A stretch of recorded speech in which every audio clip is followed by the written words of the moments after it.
तकरारी मामलन के हल करण लाइ पीपल्स पार्टी ऐं हुकूमत विच में मुलाकात तय थी वई आहे।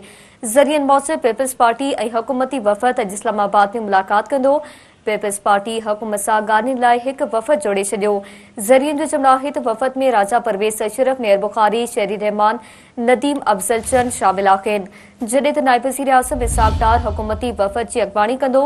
ज़रियन मौसूब मुलाकात में पंजाब सां लाॻापियल पीपल्स पार्टी जी शिकायतुनि ऐं ख़दशनि जो बहस कयो वेंदो। अवां खे ख़बर ॾियूं पिया तकरारी मामलनि के हल करण लाइ पीपल्स पार्टी ऐं हुकूमत विच में मुलाकात तय थी वई आहे। ज़रियन मौसूब पीपल्स पार्टी ऐं हुकूमती वफ़द अॼु इस्लामाबाद में मुलाकात कंदो। पीपल्स पार्टी हुकूमत सां ॻाल्हियुनि लाइ हिकु वफ़द जोड़े छॾियो आहे। ज़रियन जो चवणु आहे त वफ़द में राजा परवेज़ अशरफ, मेयर बुखारी, शहरी रहमान, नदीम अफज़ल चंद शामिल आहिनि, जॾहिं त नाइब वज़ीर आज़म इसहाक़ डार हुकूमती वफ़द जी अॻवानी कंदो। ज़रियन मौसूब मुलाकात में पंजाब सां लाॻापियल पीपल्स पार्टी जी शिकायतुनि ऐं ख़दशनि ते बहस कई वेंदी।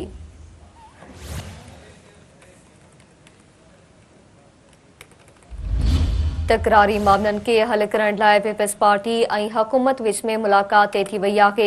ज़रियन मौसूब पीपल्स पार्टी ऐं हुकूमती वफ़द अॼु इस्लामाबाद में मुलाकात कंदो। पीपल्स पार्टी हुकूमत सां ॻाल्हियुनि लाइ वफ़द जोड़े छॾियो आहे।